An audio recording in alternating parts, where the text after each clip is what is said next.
Ya, kalau kamu bisa atau sudah mengenal potensi dirimu, pilihan-pilihan besar seperti itu akan lebih mudah diambil.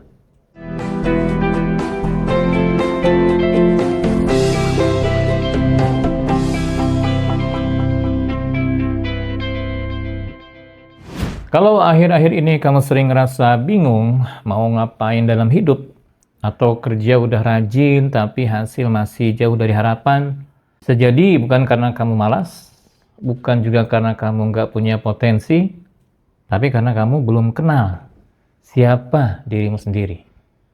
Dan ini serius ya, karena kalau kita nggak kenal diri, kita ibarat naik mobil tapi nggak tahu mau kemana.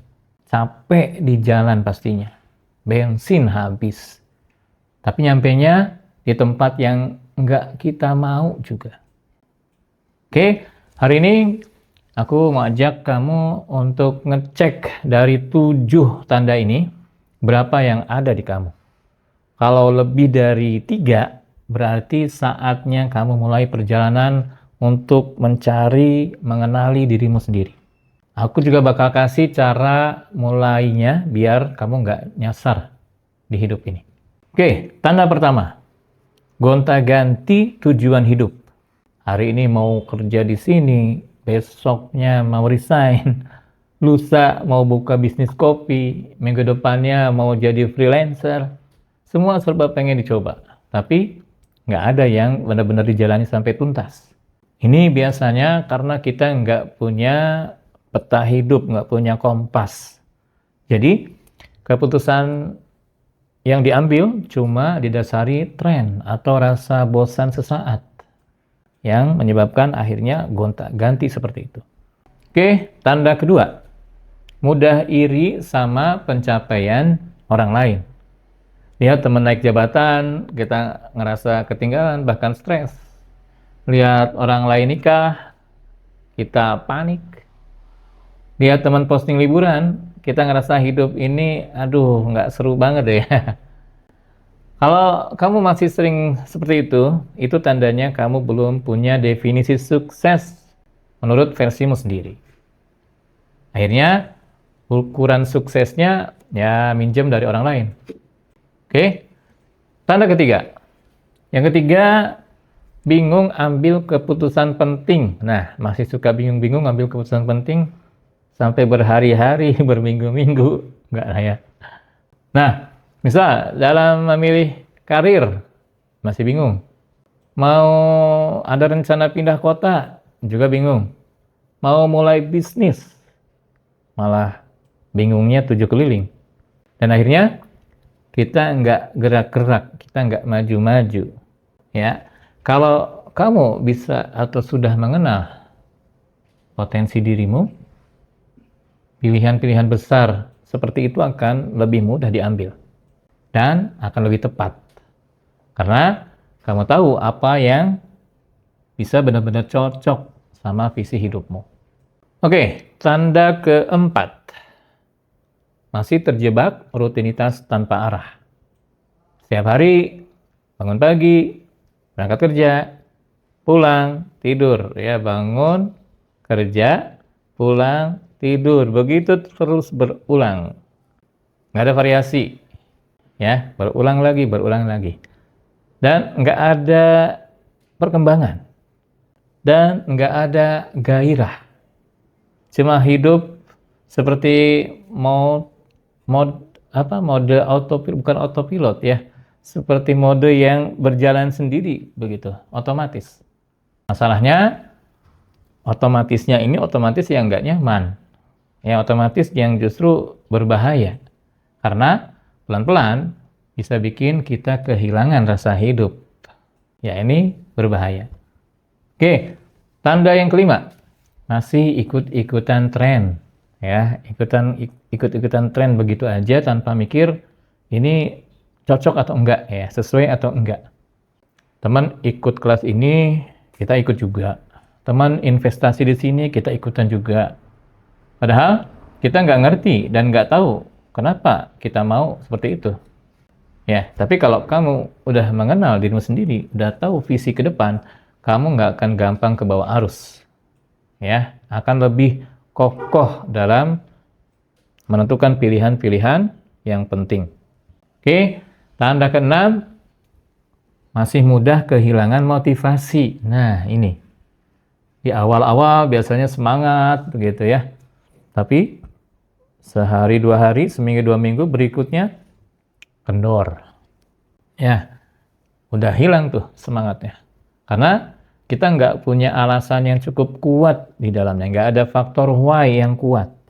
Padahal kita harus memiliki faktor why yang kuat, strong why ya. Yang bisa menjadi motivasi internal kita yang akan sangat kuat berpengaruh dan akan berjangka lama. Tidak akan mudah habis. Yaitu kelebihan kalau kita memiliki motivasi internal. Ya, akan lebih tahan lama.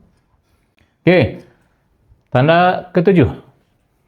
Sulit menjawab pertanyaan, apa yang kamu mau dalam hidup? Apa yang kamu mau dalam hidup ini? Kalau tiba-tiba ditanya, lalu jawabannya, nggak tahu ya, bingung ya. Nah, ini indikator paling jelas kalau kamu belum mengenal dirimu sendiri, belum menemukan potensi dirimu sendiri, belum punya visi ke depan yang sesuai dengan potensi kekuatan diri itu.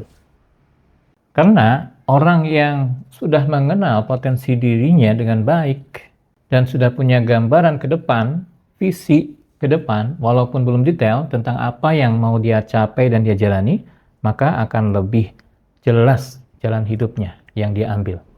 Oke, kalau dari 7 tanda ini kamu ngerasa banyak yang kena, jangan khawatir. Ini bukan akhir dunia. Justru ini awal dari perjalanan yang sebenarnya. Terus, gimana mulainya? Oke, aku kasih 3 langkah sederhana yang bisa dilakukan. Ya, yang pertama, lakukan refleksi diri. Ya, luangkan sekitar 10-15 menit untuk mikirin, coba pikirkan apa yang bikin kamu seneng, apa yang bikin kamu capek, dan kenapa. Ya, sekali lagi, apa yang coba tanyakan pada diri sendiri, apa yang bikin kamu seneng melakukannya dan produktif, dan apa yang bisa bikin kamu capek dan nggak produktif. Nah, bandingkan kedua kegiatan itu. Dan cari alasannya, kenapa. Nah, ini bisa dilakukan melalui journaling ya. Ditulis kayak di diary begitu. Ya, nulis kegiatan harian sambil dianalisis. Oke, yang kedua, lakukan eksperimen. Ya, bisa lakukan eksperimen, explore, coba hal-hal baru, tapi bukan untuk ikut-ikutan tren. Ingat ya, bukan untuk ikut-ikutan tren. Exploring di sini atau eksperimen atau percobaan di sini dilakukan tujuannya untuk mengenali kira-kira mana yang klik sama kamu dan mana yang enggak. Oke? Mana yang klik, nah itu tandai ya. Mana yang enggak. Oke?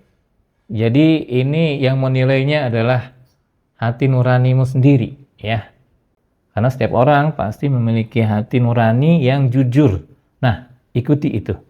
Oke, yang ketiga, cari feedback ya, feedback dari orang lain.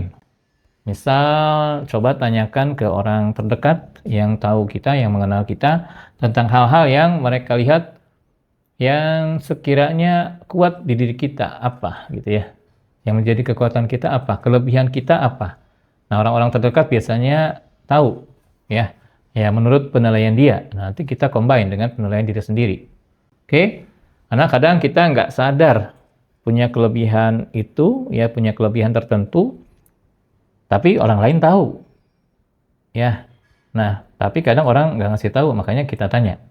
Supaya dia berikan informasi, berikan feedback, apa kira-kira yang menjadi potensi kekuatan kita. Oke, ingat, kenal diri itu bukan proses instan, ya. Nggak ada yang orang bangun tidur langsung ngerti hidupnya mau kemana. Ya, orang baru lahir tahu hidupnya mau kemana. Oke, ini perlu proses dan prosesnya cukup panjang. Ya, Setiap langkah yang kamu ambil untuk mengenali diri sendiri, itu seperti membuat peta untuk perjalanan hidupmu sendiri. Ini penting, ya. Jadi kalau kamu nggak mau nyasar dalam perjalanan hidupmu, perjalanan karir, perjalanan bisnis, oke, subscribe ya. Subscribe, karena aku akan bantu kamu untuk bisa mengenali diri, untuk menemukan arah yang lebih tepat, dan jalan yang lebih mantap untuk sampai di tujuan yang kamu mau.